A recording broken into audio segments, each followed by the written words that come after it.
is The Simpsons video game. Just one frame from this game is enough to make any hardcore Simpsons fan foam at the mouth, and for good reason, because it looks like a pretty damn good game.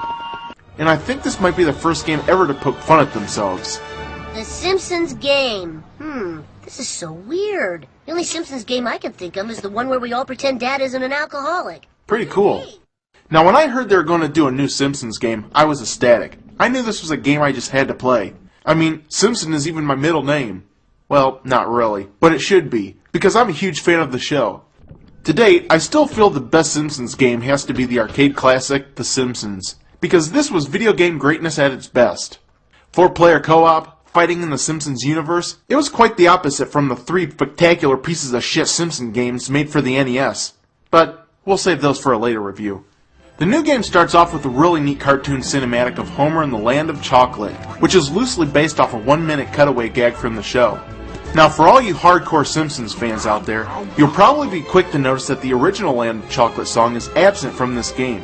Yeah, bummer. But I guess it's not really needed anyway. But after the scene ends, you'll be able to explore this cool landscape as long as you follow the white chocolate rabbit. Now let me first point out to you that the graphics in this game are fantastic, and it really gives you that cartoon cel-shaded feel that's very close to the show.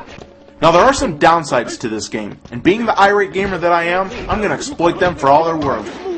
First off, the camera positioning is terrible in many spots of this game, especially during the tasks you have to perform to advance further in the level. Whenever I accidentally jump into the chocolate river below, it's always caused by these bad camera angles not clearly giving me a proper depth of field. You really have no idea if you're going to make it across a large chasm until the last second. Just thought I'd drop in. But aside from that, this is a really cool game, and I don't really see any major problems with it. Well, other than the fact that Sideshow Mel has to be a security guard at the museum. Wow, that guy just does not get paid enough. Me personally, I blame Krusty.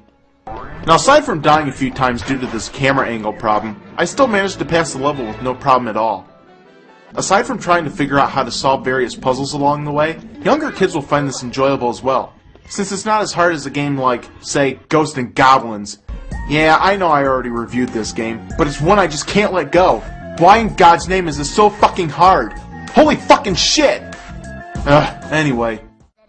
What really makes this game shine is seeing all the characters from the show crammed into each level.